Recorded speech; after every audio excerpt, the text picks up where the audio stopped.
Rise of the Ronin is Team Ninja's last chance for me. If you've been on this channel for a longer period of time, then you are most likely aware of my continued frustration with their games.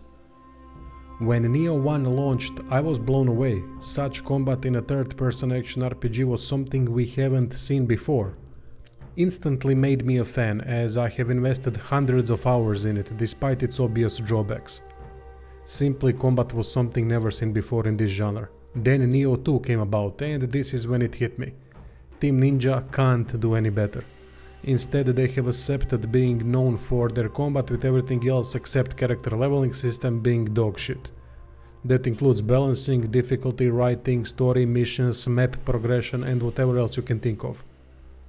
Was hoping to see improvements with second Nioh, but instead they have doubled down on bad things. Alright, their choice. Then Stranger of Paradise came about. It actually improved a couple of things that Nioh had problems with, like bad story and the insane amount of bloat and grind. Combat was great as well, but unfortunately balancing and difficulty was atrocious. Game was insanely annoying to play and I could barely push myself to finish it. At least that was the case on the release date. Maybe they've improved it over time.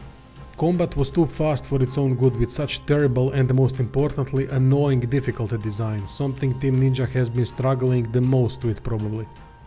Wind mildly blows 2 times and you're dead. Imagine dodging and stinging like a bee for 15 minutes and then dying in a millisecond after doing 99% things right just because one dodgy hit frame registered. Not difficult, just annoying. To make it even more annoying, they have managed to pull out of their asses an incredible character leveling system, but unfortunately was hard to properly enjoy because of the main problem, which is balancing. Then Wolong came along. Had zero hype for it because I could see writing on Team Ninja's wall, and quite easily so.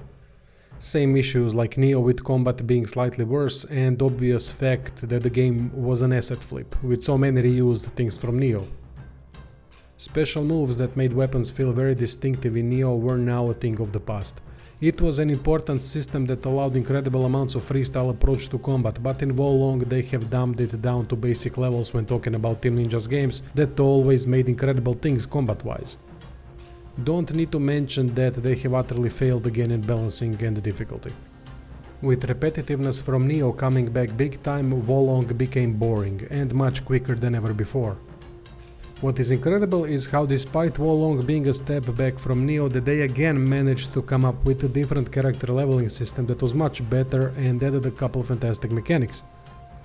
Spirit plus minus mechanic is a great idea, but it ended up making fights play out a bit too similar to one another. Parry mechanic was also slapped onto the game without proper combat building around it. Morality system was also a great idea at first, especially for the first playthrough, but proved to be a hindrance for such a grindy game in subsequent playthroughs. This leads us to Rise of the Ronin, open world Team Ninja game.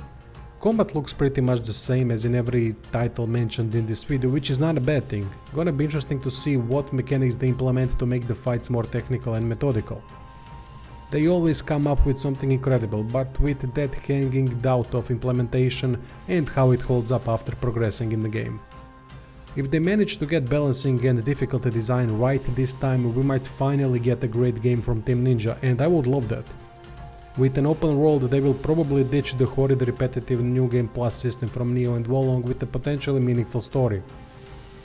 Problem with open world games is that they require quality content to not become Ubisoft quality, and that is my biggest worry because Team Ninja loves repetitiveness and grind. Do I trust them? No, especially when I see pre-order bollocks trailer already. Disgusting. See if they do again the scummy thing of adding 3 subpar DLCs with very little content due to focus being more on repeating that same added content than progressing meaningfully. Don't get me wrong, they have added some cool weapons and bosses through the DLCs. But content overall was lacking for the most part after Nioh 1. Instead of doing one big cohesive expansion, they prefer to nickel and dime through many DLCs in the same way across most of their modern games. So this is their last chance in my world. If they finally make something great by improving a lot, I'll be the first to congratulate them and be happy for being able to do so. If they create another mediocre to decent game with the same problems, I am forever done with their games. Neo and Wolong have been already scratched from any future coverage if sequels come about. Rise of the Ronin, on the other hand, might convince me to continue to pay attention to their new IPs. Anyway, that would be all, thanks for watching and see you soon.